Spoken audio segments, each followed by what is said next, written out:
Hay algo que hiciste esta mañana, algo que haces todos los días desde que tienes memoria y que nunca nadie te enseñó a observar.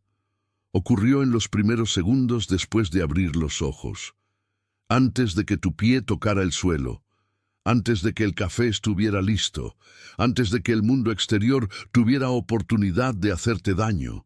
Fue una palabra, quizás fue un suspiro convertido en frase, quizás fue un pensamiento tan rápido que ni siquiera lo registraste como lenguaje, pero estaba ahí.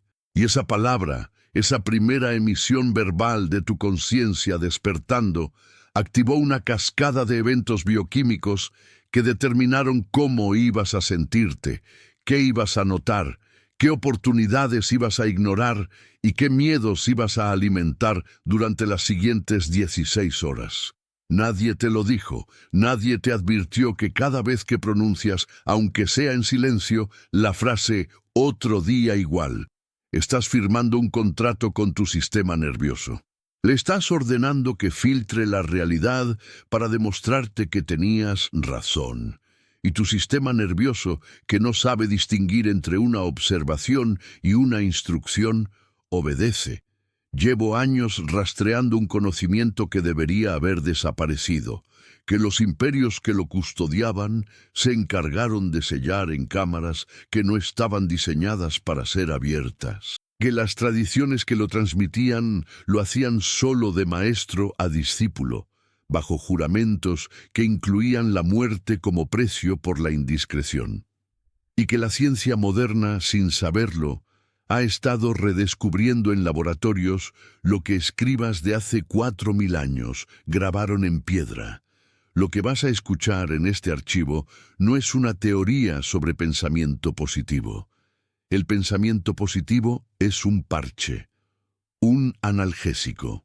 Lo que los antiguos descubrieron y lo que investigadores contemporáneos han confirmado por accidente es algo infinitamente más radical.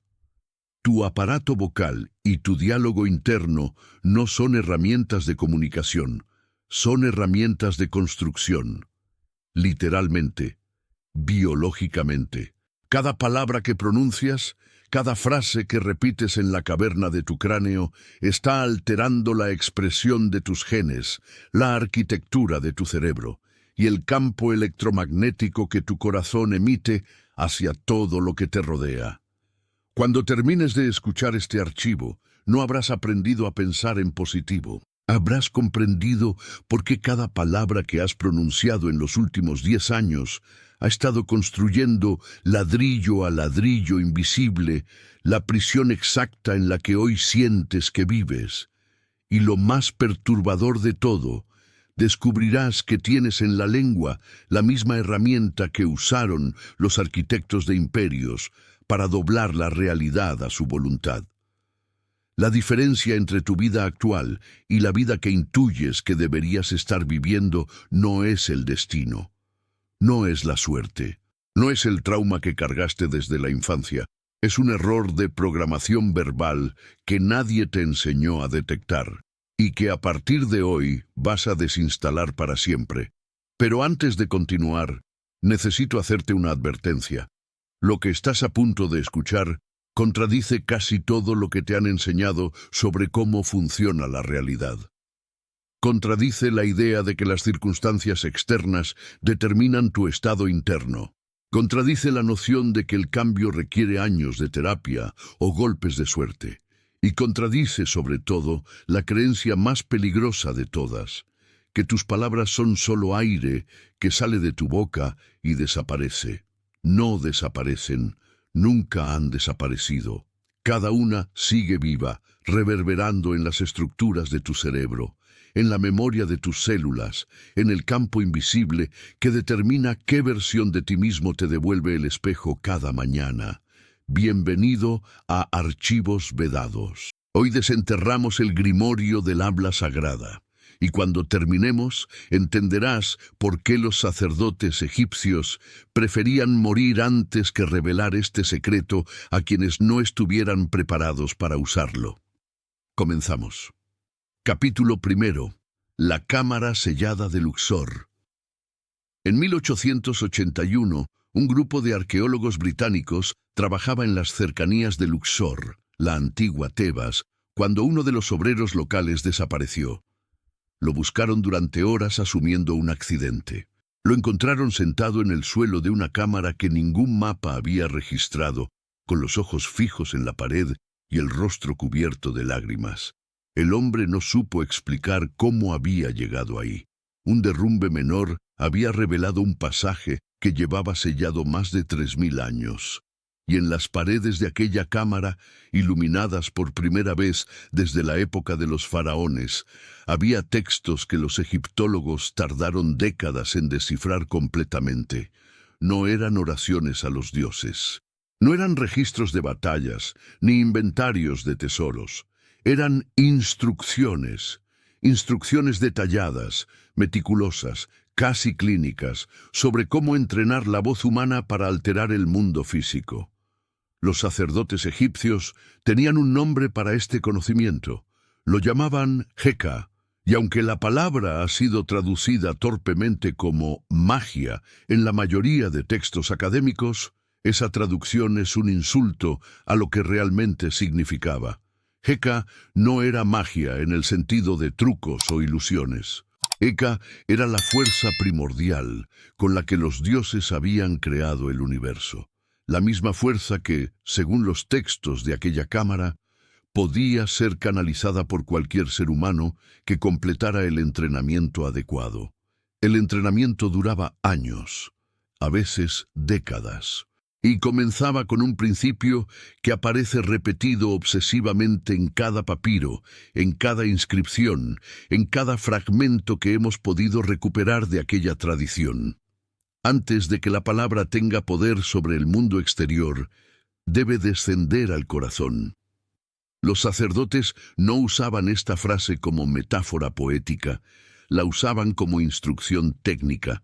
Los textos describen ejercicios específicos para sentir físicamente cómo un pensamiento viaja desde la mente hasta el centro del pecho, para detectar el momento exacto en que una palabra deja de ser idea abstracta y se convierte en lo que ellos llamaban decreto viviente.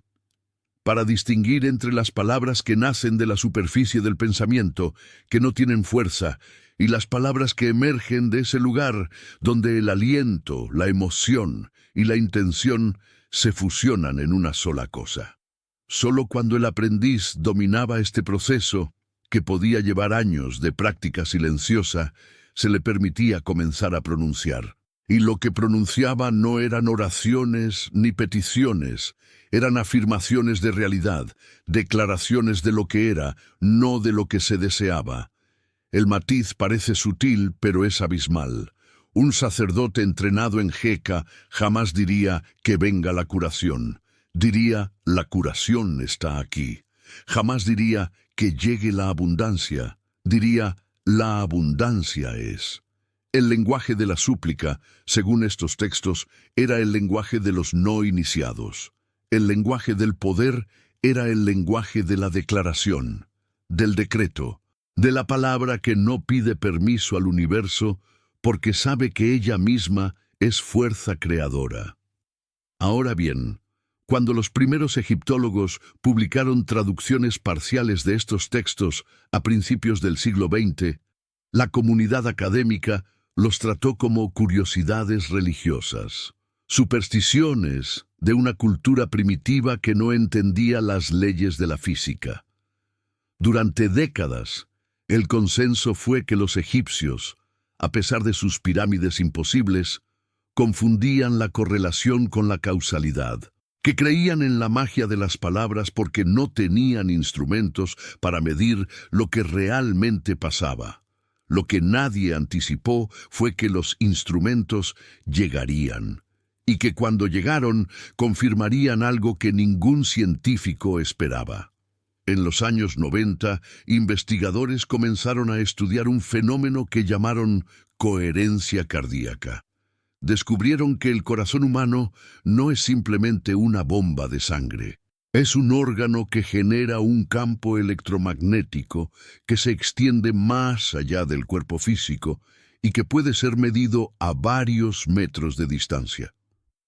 Descubrieron que este campo cambia dramáticamente dependiendo del estado emocional de la persona. Y descubrieron algo más perturbador aún, que cuando alguien entra en un estado de apreciación o gratitud genuina, especialmente cuando ese estado se genera mediante palabras internas, el campo del corazón se vuelve coherente, ordenado, y comienza a sincronizar los sistemas biológicos de todo el cuerpo. Los egipcios no tenían electrocardiogramas, no tenían forma de medir campos electromagnéticos. Y sin embargo, sus textos insistían en que la palabra debía descender al corazón antes de tener poder. Describían con precisión el proceso que la ciencia moderna tardó 3000 años en redescubrir. Pero aquí es donde la historia se complica, porque los textos de Luxor no solo hablaban de cómo generar palabras de poder, también advertían, con un tono que los traductores describen como sombrío, sobre el peligro de las palabras inconscientes, las palabras pronunciadas sin intención, las palabras que el no iniciado repite día tras día, sin saber que cada una está sembrando semillas en lo que los egipcios llamaban el campo de cañas, su versión del plano donde la realidad se gesta antes de manifestarse en forma física. Según estos textos, el universo no distingue entre un decreto pronunciado por un sacerdote después de décadas de entrenamiento y el murmullo automático de alguien que repite cada mañana, «No tengo tiempo», «Esto es muy difícil» o «Siempre me pasa lo mismo». Para la fuerza de Heka, toda palabra emitida con algún grado de emoción, aunque sea inconsciente, es una instrucción de creación. La diferencia es que el sacerdote sabía exactamente qué estaba ordenando. Y tú, probablemente, llevas años emitiendo órdenes que nunca elegiste conscientemente. Lo más perturbador que encontramos en aquella cámara de Luxor no fueron los textos sobre el poder de los maestros. Fue una sección que los traductores tardaron en publicar porque no sabían cómo contextualizarla. Hablaba de lo que los sacerdotes llamaban la enfermedad del habla vacía. Describía a personas que habían perdido la conexión entre sus palabras y su corazón, que hablaban constantemente pero sin peso, sin fuerza, sin capacidad de alterar nada, y describía con detalle clínico cómo estas personas construían involuntariamente vidas de repetición, de estancamiento, de circunstancias que parecían perseguirlas sin importar cuánto intentaran huir. La cura que proponían los textos no era compleja, pero requería algo que la mayoría de personas modernas hemos olvidado que existe: silencio. Antes de aprender a hablar con poder, decían los sacerdotes, debes aprender a dejar de hablar sin él. Sin embargo, el entrenamiento egipcio tenía una segunda fase que los arqueólogos no supieron interpretar hasta que un neurocientífico, décadas después, observó algo imposible en un escáner cerebral. Y para entender esa segunda fase, necesitamos abandonar el desierto egipcio y viajar a uno de los lugares más oscuros que la humanidad ha conocido. Capítulo 2. El prisionero que hablaba con el futuro. En 1944, un psiquiatra vienés de 39 años fue trasladado a Auschwitz. Se llamaba Viktor Frankl. Ya había perdido a su padre en otro campo. Pronto perdería a su madre y a su hermano. Su esposa moriría en Bergen-Belsen sin que él llegara a saberlo hasta después de la liberación. Todo lo que había construido como profesional, como esposo, como ser humano con un lugar en el mundo, le fue arrancado en cuestión de meses. Frankl sobrevivió a 4 campos de concentración. Y durante décadas después, intentó explicar por qué él había sobrevivido cuando tantos otros, aparentemente más fuertes, más jóvenes, más sanos, no lo lograron. La respuesta que desarrolló terminaría fundando una escuela completa de psicoterapia. Pero la versión que publicó en libros fue una versión editada, limpia, aceptable para el mundo académico de posguerra. La versión completa, que aparece en cartas privadas y entrevistas tardías que nunca alcanzaron la misma difusión, revela algo que los egipcios habrían reconocido inmediatamente. Frankl no solo sobrevivió a los campos, los usó como laboratorio extremo para probar una hipótesis sobre el poder de las palabras internas. En las condiciones más deshumanizantes que el siglo XX produjo, rodeado de muerte diaria y despojado de toda dignidad externa, Frankl comenzó a practicar algo que llamó visualización anticipatoria. Pero no era visualización en el sentido de imaginar paisajes agradables para escapar mentalmente del horror.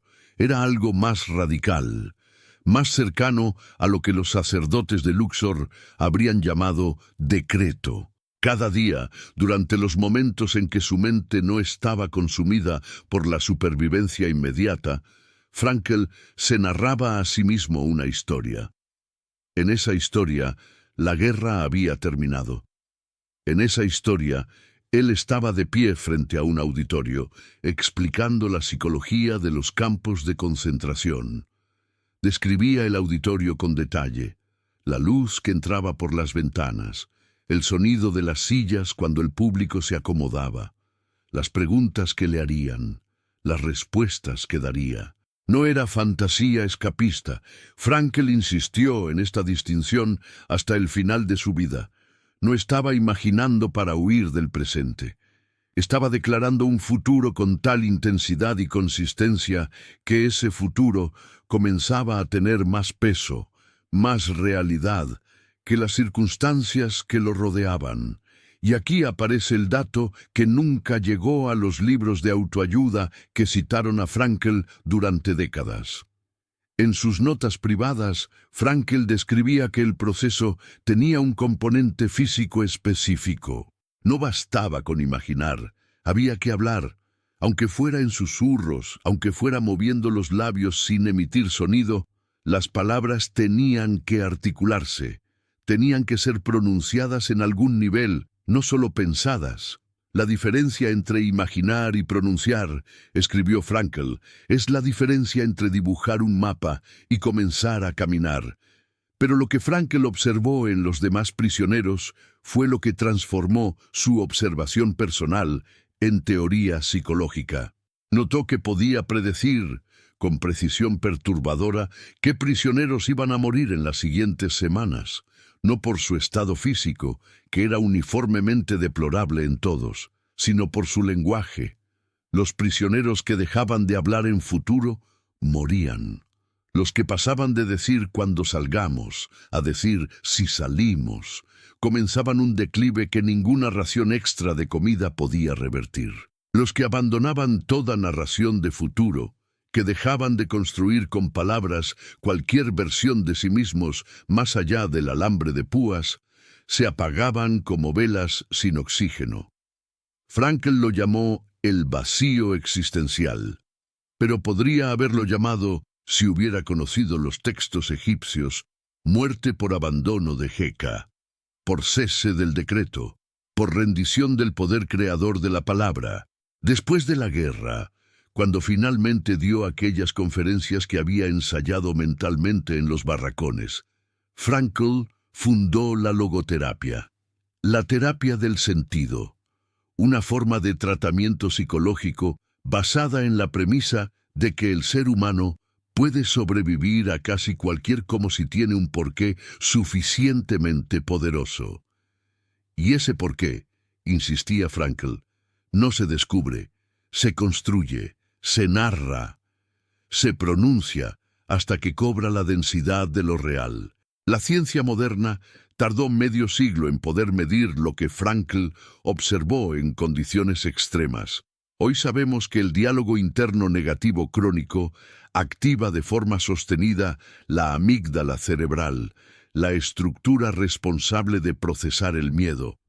Sabemos que esta activación sostenida altera la producción de cortisol, la hormona del estrés, y que el cortisol elevado durante periodos largos literalmente encoge el hipocampo, la región del cerebro responsable de la memoria y la regulación emocional. Sabemos que las palabras que te repites no son solo aire que desaparece, son instrucciones que modifican la estructura física de tu cerebro.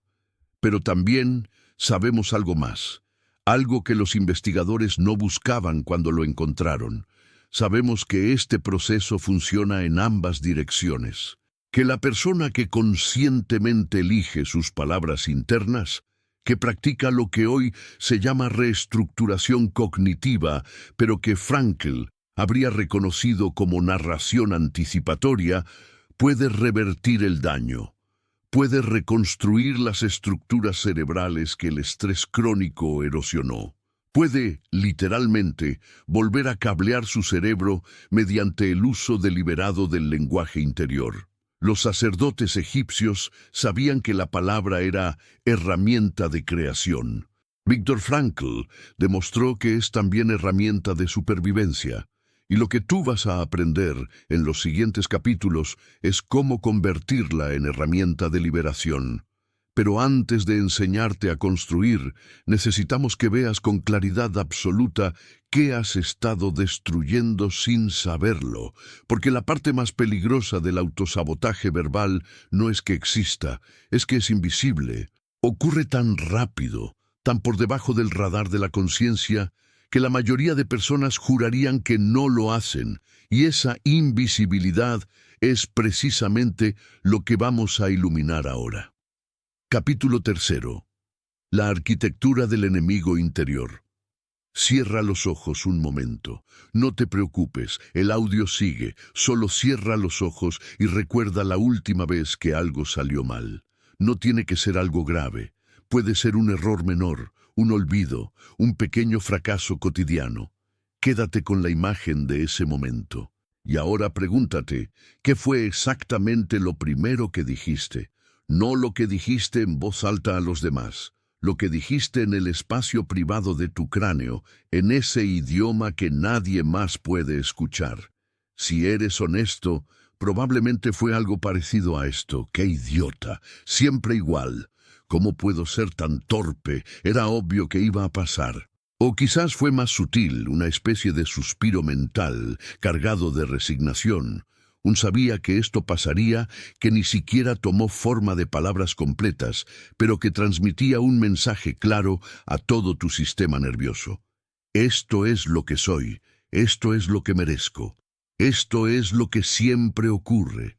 Ese momento, que dura menos de un segundo, que pasa completamente desapercibido en el torrente de la vida cotidiana, es el momento en que firmaste un contrato.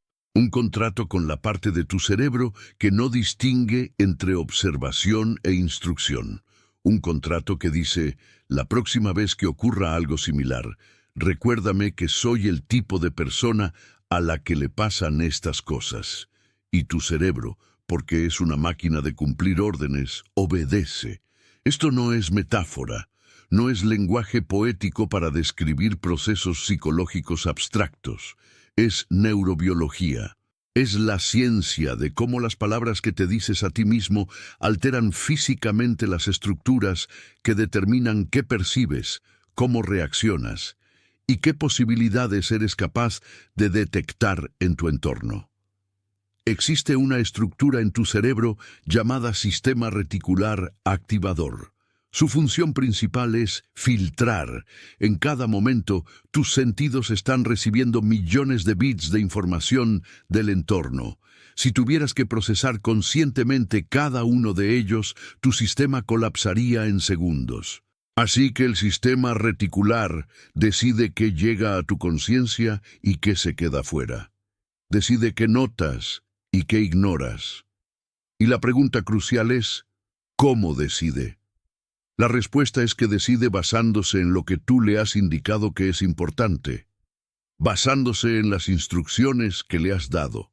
Y esas instrucciones no llegan en forma de solicitud formal, llegan en forma de repetición. Lo que te dices una y otra vez, especialmente con carga emocional, queda registrado como relevante. Y una vez que algo está marcado como relevante, el sistema reticular comienza a buscarlo activamente en el entorno. Esta es la razón por la que cuando decides comprar un coche de un modelo específico, de pronto empiezas a ver ese modelo en todas partes. El modelo siempre estuvo ahí, pero tu sistema reticular no lo marcaba como relevante, así que lo filtraba. Ahora lo marca y ahora lo ves. Esto funciona maravillosamente cuando lo que marcas como relevante te sirve. Pero funciona exactamente igual cuando lo que marcas como relevante te destruye. Si llevas años repitiéndote que no tienes suerte, has entrenado a tu sistema reticular para confirmar la falta de suerte. Las oportunidades pasan frente a ti y no las ves. Literalmente no las ves.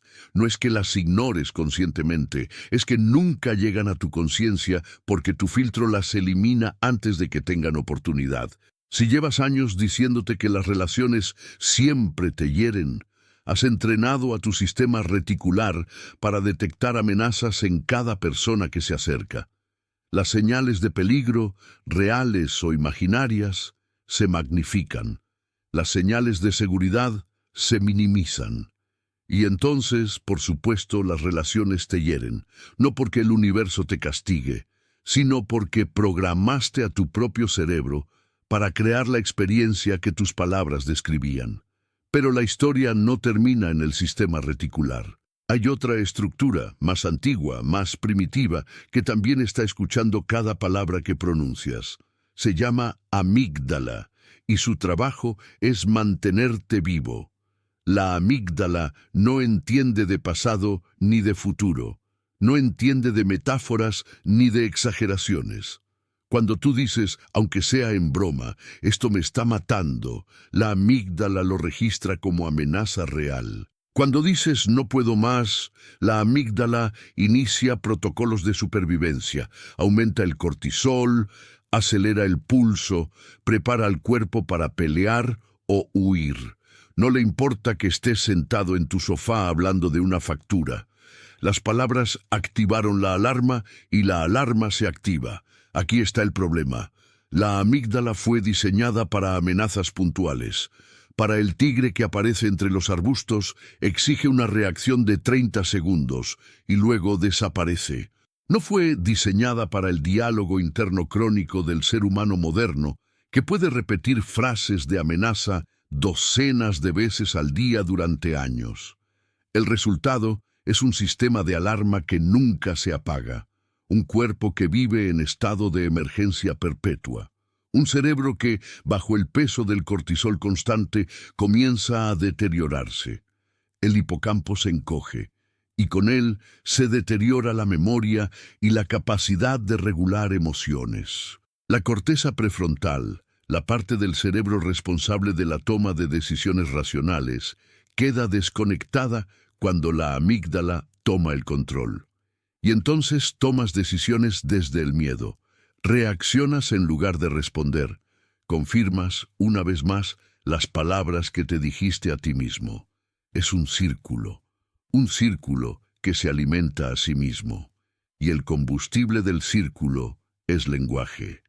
Ahora bien, hay algo importante que necesitas entender antes de que sientas que esto es una condena. El mismo mecanismo que puede destruirte puede reconstruirte. La misma plasticidad cerebral que permitió que las palabras negativas esculpieran surcos de limitación, permite que las palabras conscientes esculpan surcos nuevos. Pero no basta con pensar en positivo. Esa frase se ha repetido tanto que ha perdido todo significado. Pensar en positivo sin entender la mecánica del proceso es como intentar reprogramar una computadora hablándole amablemente en lugar de aprender el código. Lo que los egipcios descubrieron, lo que Frankl aplicó en condiciones extremas, lo que la neurociencia moderna ha confirmado desde otro ángulo, es que el proceso requiere algo más que intención, requiere precisión, requiere repetición. y requiere sobre todo lo que aquellos sacerdotes llamaban descenso al corazón. Una palabra dicha sin emoción, sin carga, sin conexión con algo más profundo que el pensamiento superficial, no tiene poder de reprogramación. Puedes repetir afirmaciones positivas todo el día y no mover un solo surco neuronal si las repites desde la superficie, sin sentir nada, sin involucrar a la totalidad de tu sistema. Pero una palabra dicha, con la carga de la certeza, con la emoción del presente en lugar de la esperanza del futuro, con la participación del corazón que los egipcios describían y que la ciencia moderna ha confirmado como coherencia cardíaca, esa palabra tiene el poder de reescribir décadas de programación negativa. Y esto es exactamente lo que vamos a explorar a continuación, porque hay una tradición desarrollada a miles de kilómetros de Egipto y sin ningún contacto conocido con aquella civilización, que llegó a conclusiones idénticas sobre los niveles del habla y sobre cómo activar el nivel que tiene poder real. Los llamaban los 4 silencios. Y cuando entiendas lo que significan, entenderás por qué la mayoría de las palabras que has pronunciado en tu vida no han tenido fuerza para cambiar nada, mientras que unas pocas, quizás pronunciadas en momentos de crisis o de claridad absoluta, transformaron todo. Capítulo 4. El manuscrito de los 4 silencios. En los Himalayas, mucho antes de que los británicos llegaran a la India, existía una tradición que consideraba el habla como la tecnología más avanzada disponible para el ser humano. No tecnología en el sentido mecánico, tecnología en el sentido de herramienta de transformación de la realidad. Los textos védicos describen a Bak, la diosa del habla, como una de las fuerzas primordiales del universo, no una deidad menor. No una figura decorativa en el panteón. Bak era considerada la madre de los Vedas mismos, la fuente de la que emanaba todo conocimiento sagrado. Y los practicantes que buscaban acceder a su poder pasaban décadas estudiando lo que llamaban los 4 niveles de la palabra. El primer nivel, el más superficial, lo llamaban Vaihari. Es el habla ordinaria. Las palabras que salen de tu boca sin pensamiento previo, la conversación casual, el ruido que hacemos para llenar el silencio social. Este nivel, según los textos, no tiene poder creador, es palabra vacía, palabra que nace y muere en el aire sin dejar huella en la estructura de la realidad. El segundo nivel lo llamaban Madhyama, es la palabra pensada antes de ser hablada. El diálogo interno que precede a la expresión. Este nivel tiene algo más de peso, pero sigue siendo superficial. Es donde vive la mayoría de nuestra charla mental. Los planes, las preocupaciones, las discusiones imaginarias con personas que no están presentes. Madhyama tiene fuerza para alterar nuestro estado emocional, pero no para crear de manera sostenida. El tercer nivel, Pashyanti, es donde la palabra comienza a tener poder real. Los textos lo describen como el nivel donde la palabra es vista antes de ser oída. Es un nivel difícil de traducir porque refiere a una experiencia que la mayoría de personas modernas nunca han tenido conscientemente. Es el momento en que la palabra existe como forma, como imagen, como sensación, antes de convertirse en sonido. Es el nivel en el que los místicos dicen que opera la visión profética, donde las palabras llegan con un peso de certeza que no depende de la evidencia externa. Y el cuarto nivel, para, es el silencio del que emerge todo lenguaje posible. Es el nivel que los textos describen como idéntico al sonido primordial del universo. Es el nivel al que solo acceden quienes han pasado por décadas de práctica y que, según la tradición, permite pronunciar palabras que alteran inmediatamente la realidad física. Ahora, antes de que esto suene demasiado esotérico, antes de que lo archives como superstición de otra era, Considera lo siguiente. Lo que los textos védicos describen como Vaikari, la palabra vacía sin poder, corresponde exactamente a lo que la neurociencia moderna identifica como habla que no activa respuesta emocional. Palabras procesadas sin involucrar a la amígdala, sin generar cambios hormonales, sin dejar huella en la memoria a largo plazo. Lo que describen como madhyama, la palabra pensada con algo más de peso, corresponde al diálogo interno que sí activa respuesta emocional, pero de manera dispersa, caótica, sin coherencia. Es el nivel en el que operamos casi todo el tiempo, generando oleadas de cortisol y adrenalina sin dirección, gastando energía vital en preocupaciones que no conducen a ningún cambio real. Lo que describen como pashyanti, la palabra vista antes de ser oída, corresponde a lo que los investigadores modernos han llamado estados de alta coherencia. Estados en los que el cerebro, el corazón y el sistema nervioso se alinean, en los que la división habitual entre pensamiento y emoción colapsa, en los que la palabra emerge de una totalidad integrada en lugar de una mente fragmentada. Y estos estados, medidos en laboratorio, producen cambios biológicos que el habla ordinaria no produce. El nivel para, el silencio primordial, corresponde a lo que los contemplativos de todas las tradiciones han descrito como la experiencia de conciencia sin contenido, el espacio antes del pensamiento, la página en blanco sobre la que se escriben todas las palabras. Y aunque la ciencia no puede medir directamente este nivel, puede medir los efectos de las prácticas que conducen a él.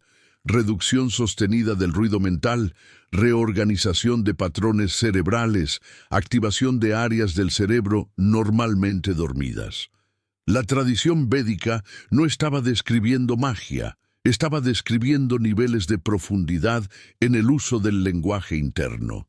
Y estaba advirtiendo, con la misma seriedad que los sacerdotes egipcios, que el ser humano que no aprende a distinguir desde qué nivel está hablando, vive como esclavo de sus propias palabras. La pregunta práctica es, ¿cómo subir de nivel? ¿Cómo pasar de la palabra vacía a la palabra que tiene peso? ¿Cómo dejar de gastar la vida en Vaikari y acceder, aunque sea por momentos, a Pashyanti?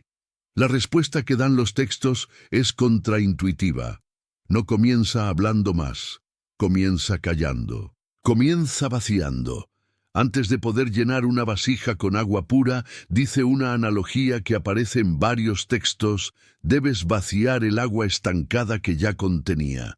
El primer paso del entrenamiento, según esta tradición, no era aprender palabras de poder.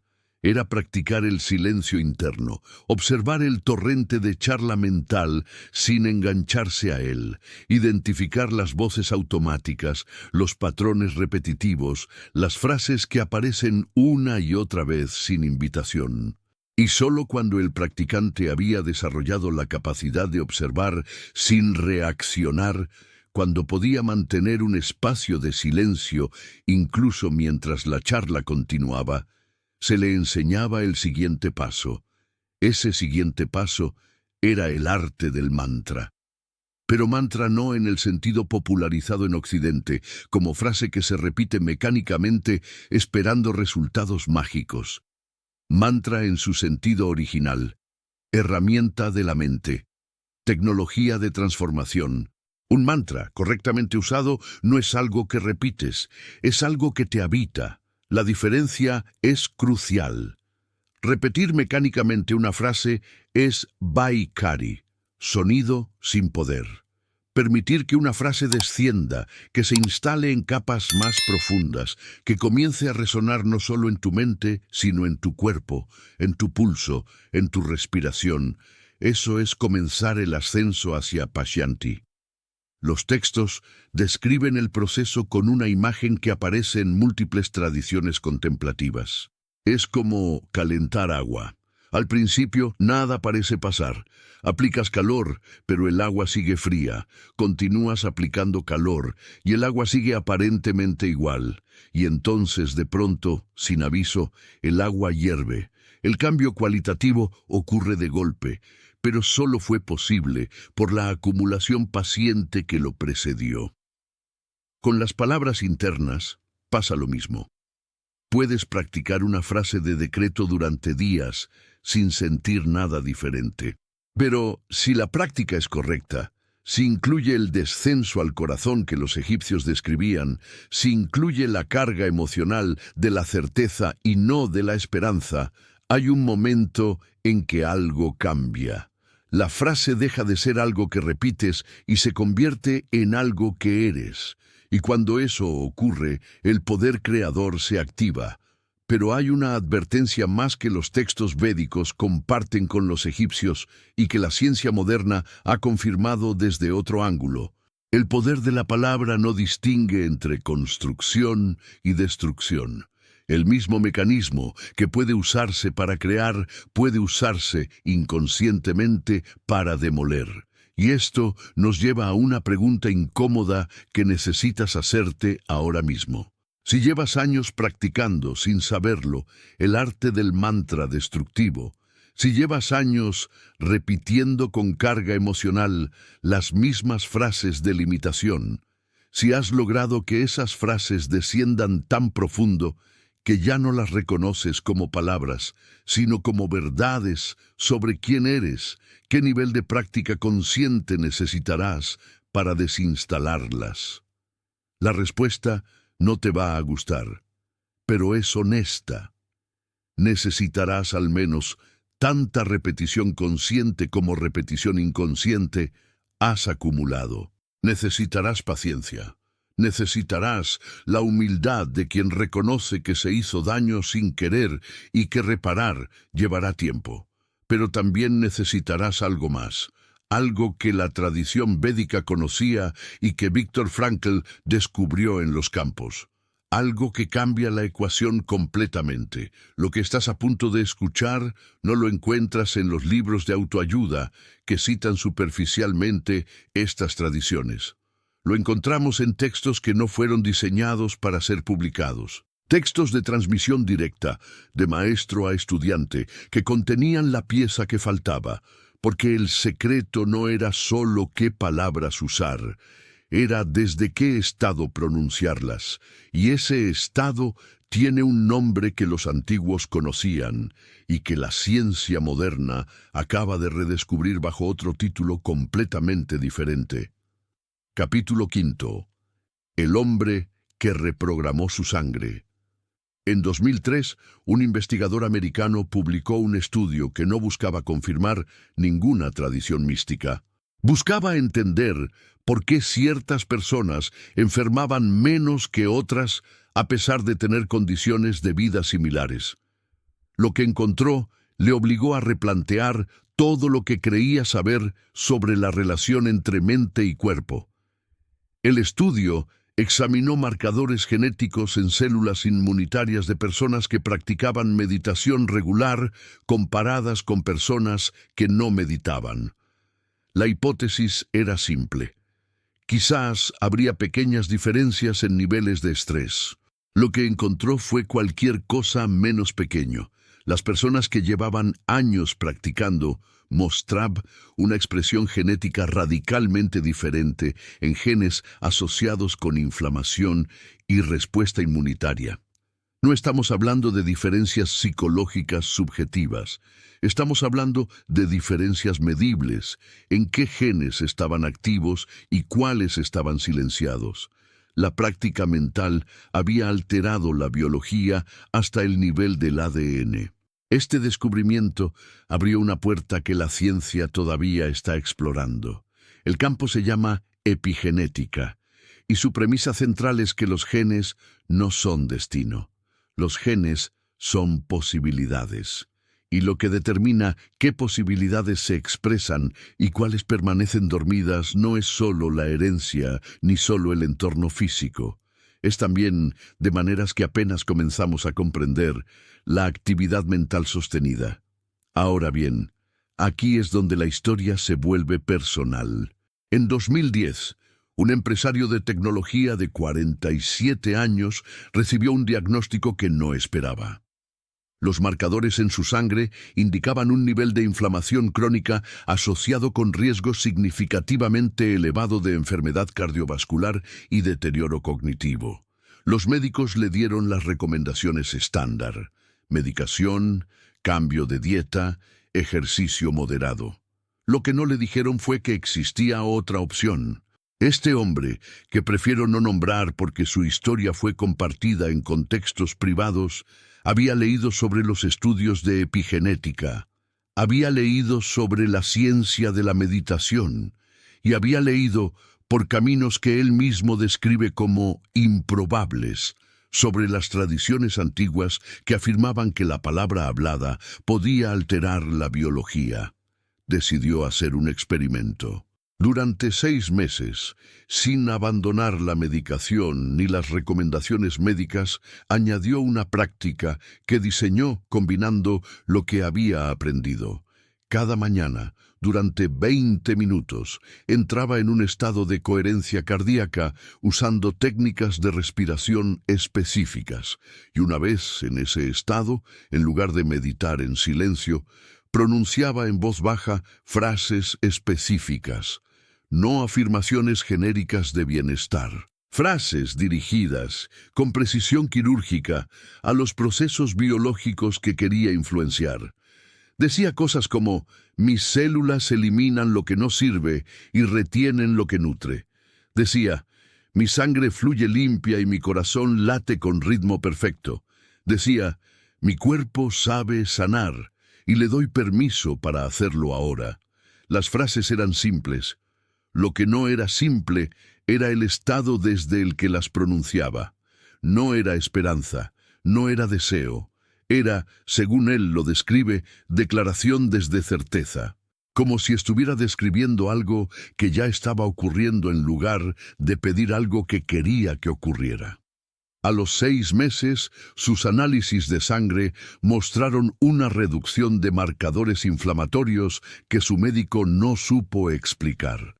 La reducción era mayor que la típicamente asociada con la medicación que estaba tomando. Algo más estaba ocurriendo, y aunque ningún médico responsable atribuiría la mejora exclusivamente a la práctica verbal, el patrón era difícil de ignorar. Este caso no es único. En los últimos 20 años, a medida que la ciencia de la psiconeuroinmunología ha avanzado, han surgido documentaciones similares. Personas que combinan estados de coherencia fisiológica con uso deliberado del lenguaje interno reportan cambios que exceden lo que el modelo médico convencional predeciría.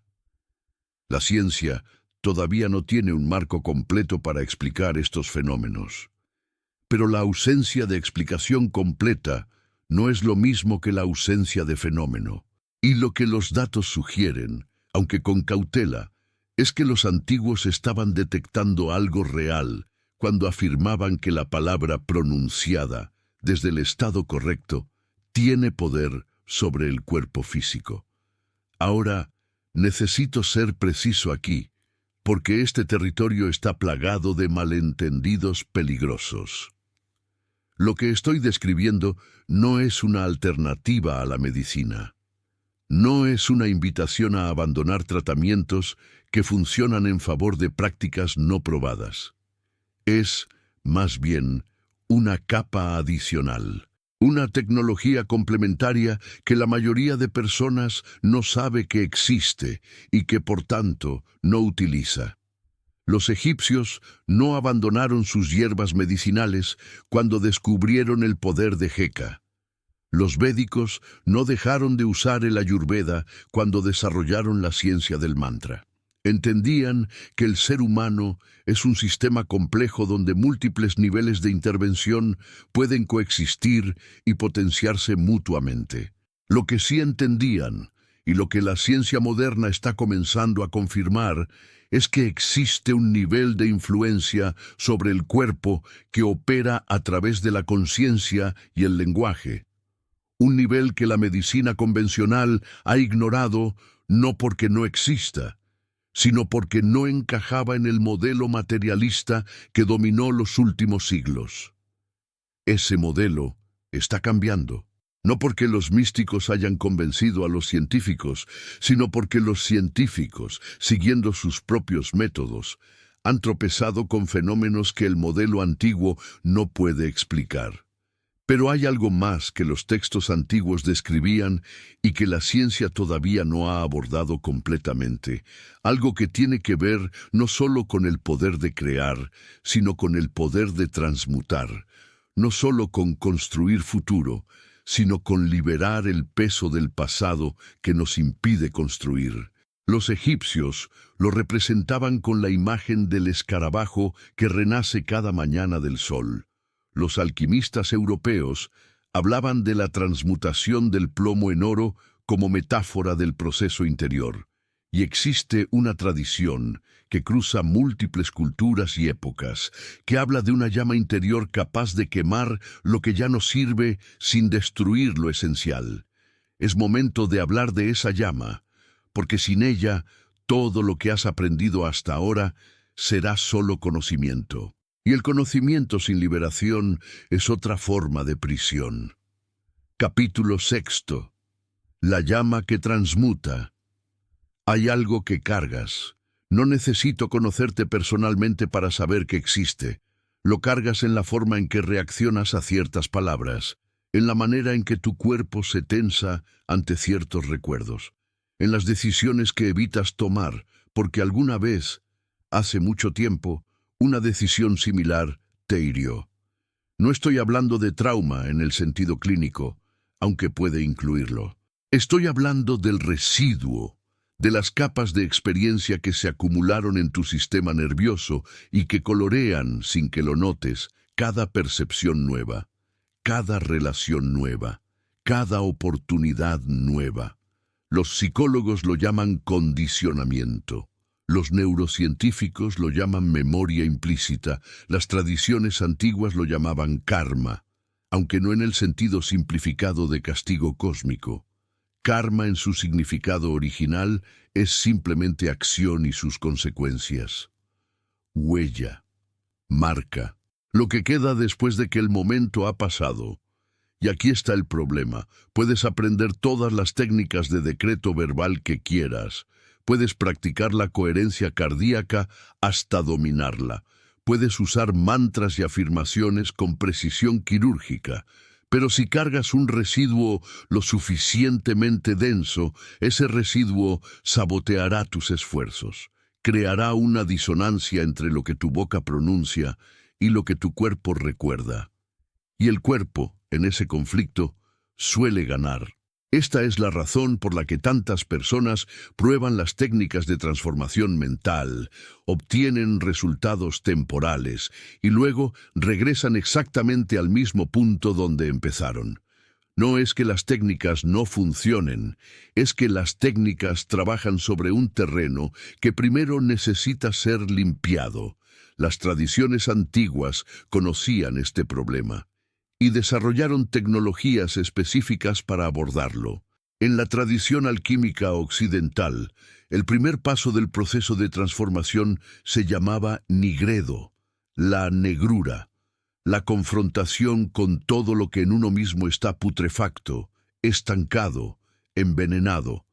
No era un paso agradable. Los textos alquímicos lo describen como una especie de muerte necesaria. Pero sin él, las etapas posteriores eran imposibles. No se puede purificar lo que no se reconoce como impuro. En la tradición tántrica de la India existe el concepto de Agni Sara, el fuego interior que digiere no solo la comida física, sino también las impresiones mentales acumuladas. El practicante aprende a activar este fuego mediante técnicas de respiración y visualización, permitiendo que consuma lo que de otra manera permanecería como peso muerto en el sistema.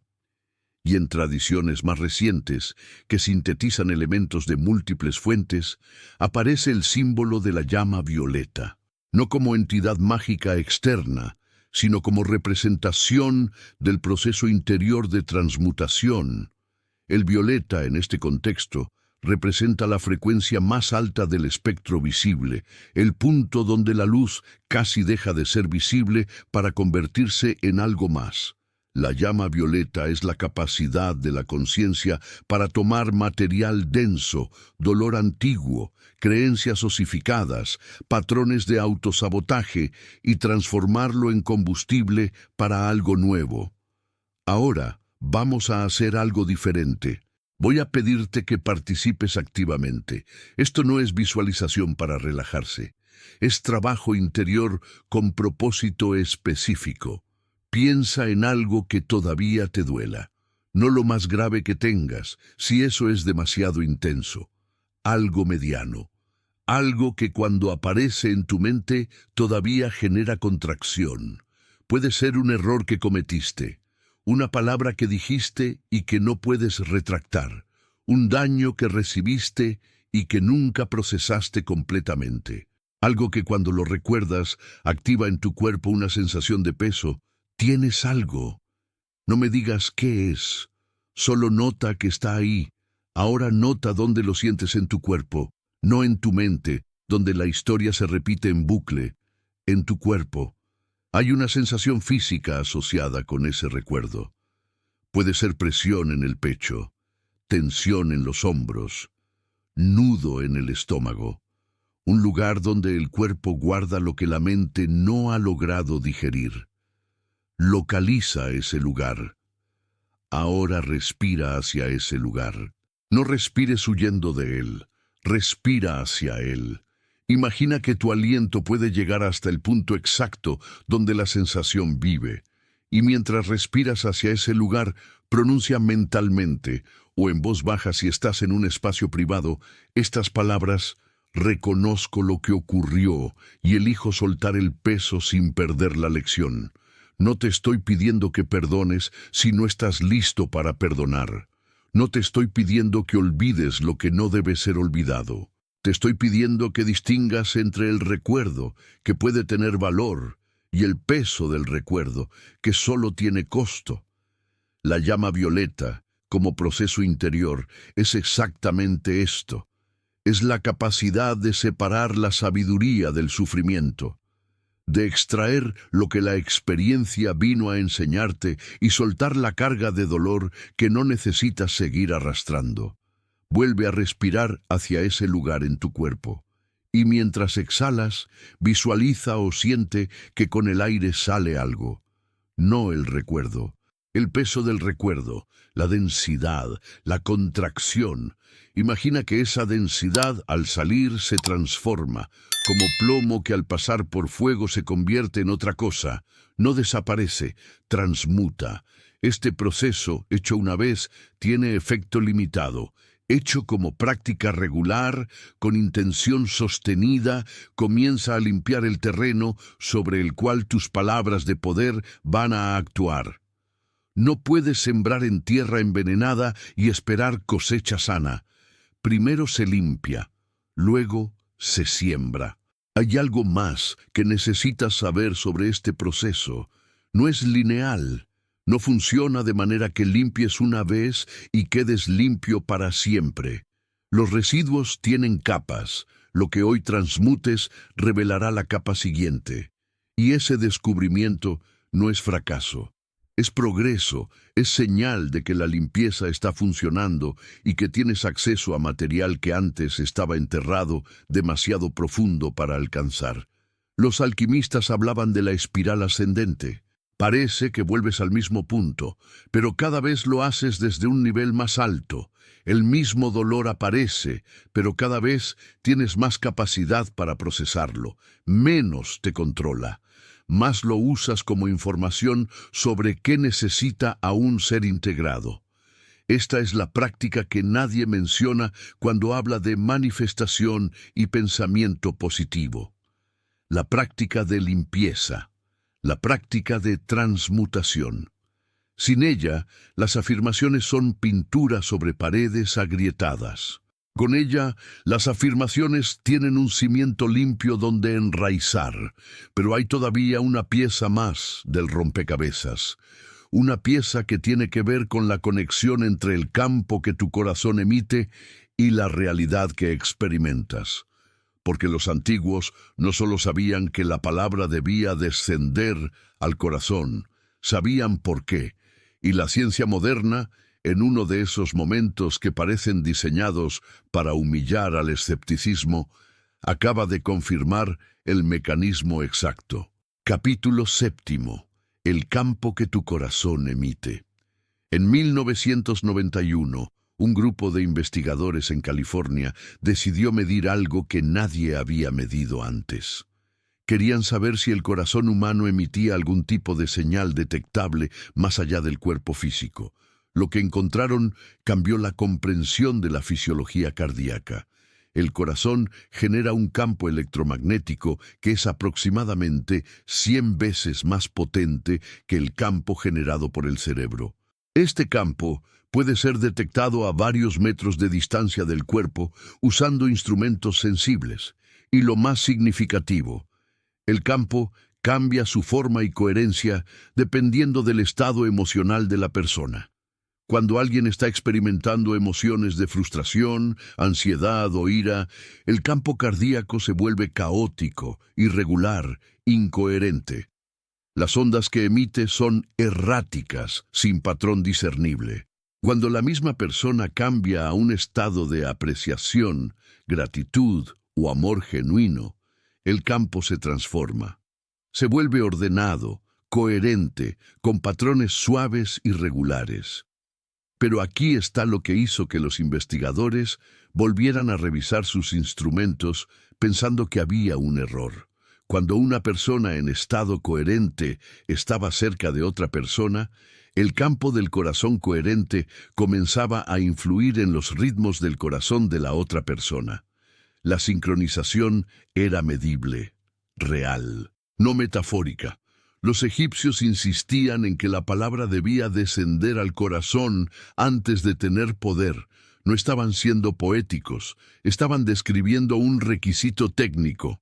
La palabra pronunciada desde un estado de coherencia cardíaca viaja, literalmente, en un campo electromagnético que se extiende más allá del cuerpo del hablante. La palabra pronunciada desde un estado de caos interno puede salir de la boca, pero no tiene vehículo de transmisión más allá del sonido físico. Piénsalo.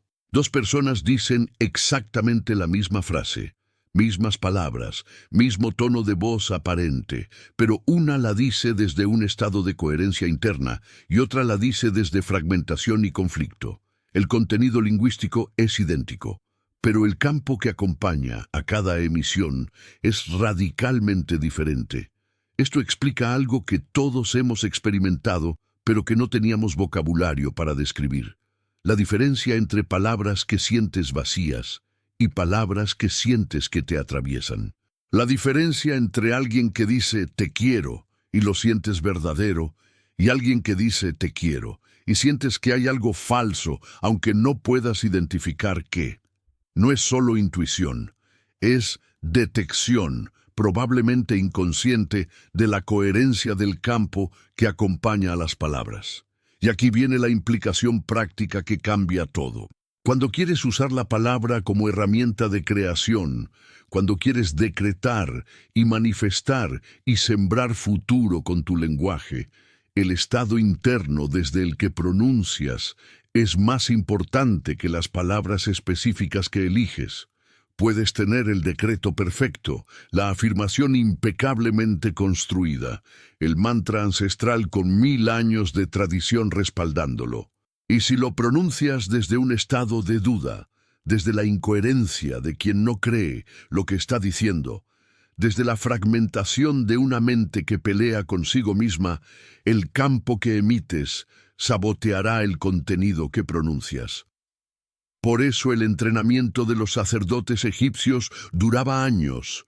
No estaban memorizando palabras, estaban aprendiendo a generar, a voluntad, el estado desde el cual las palabras adquieren poder. Estaban aprendiendo coherencia cardíaca, aunque no la llamaran así. Estaban aprendiendo a alinear mente, emoción y corazón en una emisión unificada.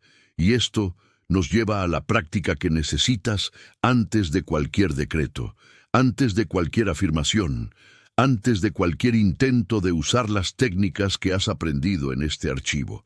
Necesitas aprender a generar coherencia. El método es más simple de lo que esperarías. Se basa en un descubrimiento que los investigadores encontraron casi por accidente.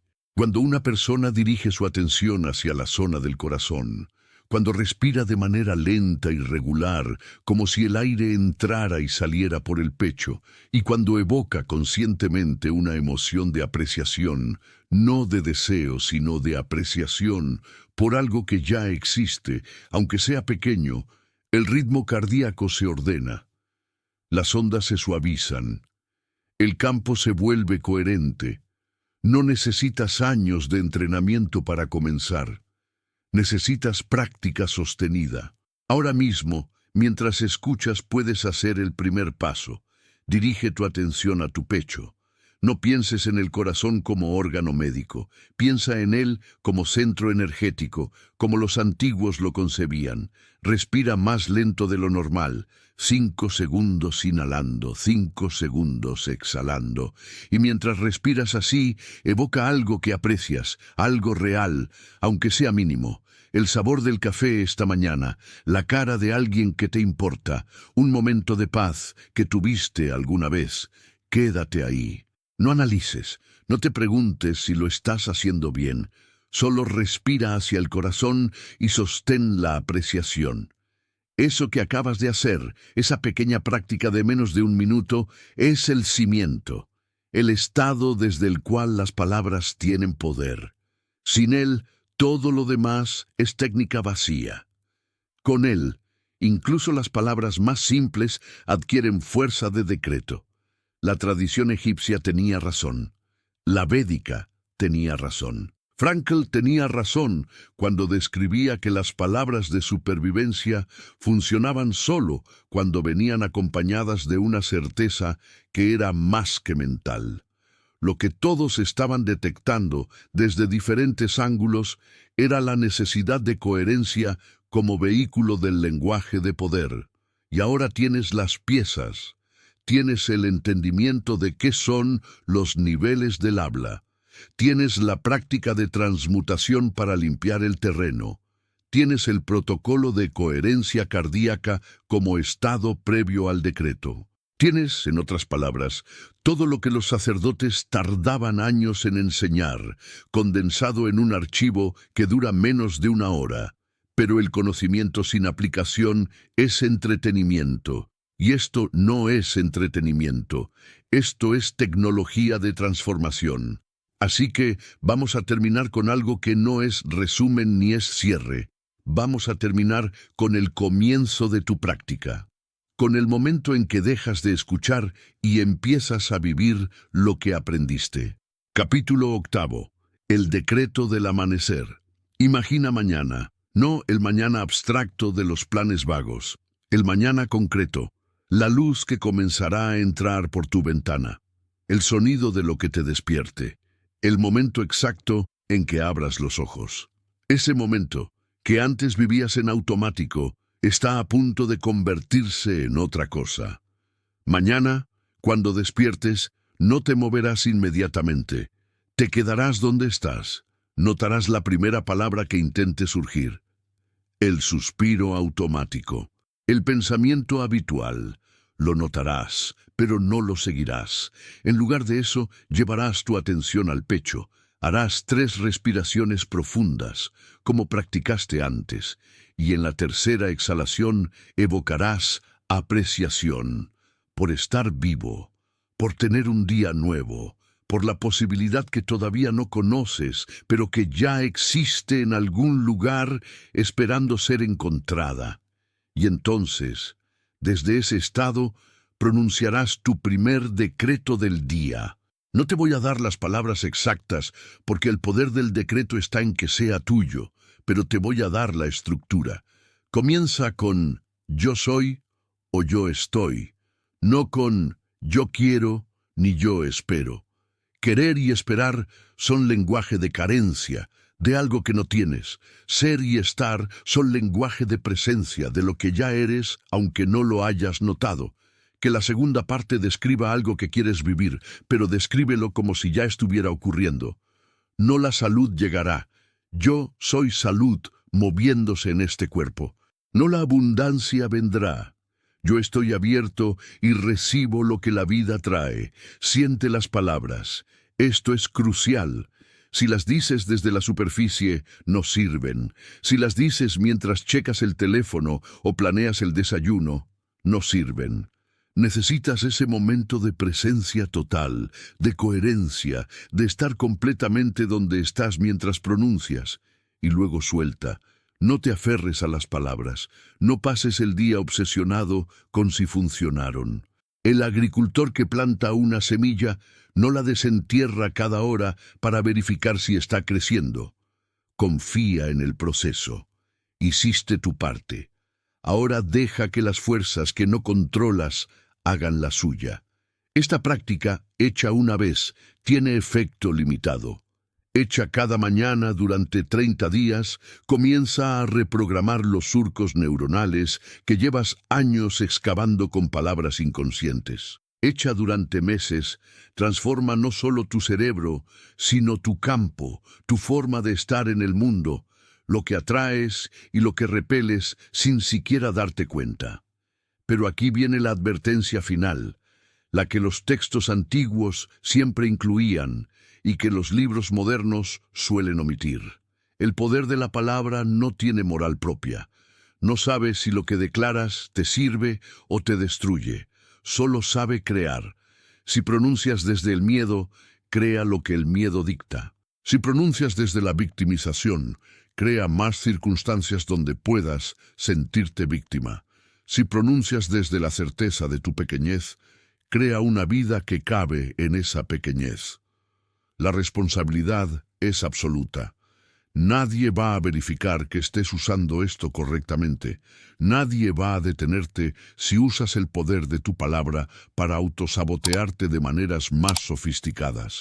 El grimorio está abierto, las técnicas están disponibles. Lo que hagas con ellas depende enteramente de ti. Los sacerdotes egipcios protegían este conocimiento no porque fueran egoístas. Lo protegían porque sabían que en manos de alguien no preparado, el poder de crear es indistinguible del poder de destruir. Y la preparación no era aprender las técnicas. La preparación era limpiar el interior, lo suficiente como para que las técnicas sirvieran a la vida en lugar de servir a la sombra. Has escuchado todo lo que necesitas saber. Ahora comienza lo que necesitas hacer. Cierre de legado, el guardián del verbo. Llegamos al final, pero esto no es una conclusión, es un umbral. Hace miles de años, en cámaras selladas y monasterios aislados, en tradiciones que no tenían forma de comunicarse entre sí, seres humanos descubrieron lo mismo. Descubrieron que la palabra es la herramienta de creación que nos define como especie, que somos los animales que narran y que al narrar construimos la realidad que habitamos. Protegieron ese conocimiento porque entendían su peso. Lo transmitieron bajo juramento porque sabían que en las manos equivocadas se convertiría en otra forma de esclavitud. Y durante milenios quedó oculto para todos, excepto quienes estaban dispuestos a dedicar sus vidas a dominarlo. Pero los tiempos cambian. La ciencia ha confirmado lo que la tradición guardaba. Los instrumentos han medido lo que los místicos intuían. Y el conocimiento, por primera vez en la historia, está disponible para quien quiera recibirlo. Tú has recibido algo hoy. No información, no teoría, poder. Un poder que la mayoría de personas ignoran que existe y que por tanto usan inconscientemente en su contra cada día de sus vidas. Ahora eres diferente. No porque hayas cambiado automáticamente, sino porque no puedes desaber lo que ahora sabes. Cada vez que te escuches decir «no puedo», sabrás que estás sembrando. Cada vez que declares «soy incapaz», sabrás que estás ordenando a tu sistema nervioso. Cada vez que narres tu vida como tragedia, sabrás que estás escribiendo el siguiente capítulo con esas mismas letras. No puedes volver a la inocencia. Solo puedes avanzar hacia la maestría. Y la maestría no es perfección. La maestría es práctica. Es caer y levantarse. Es notar cuando vuelves a patrones viejos y elegir de nuevo.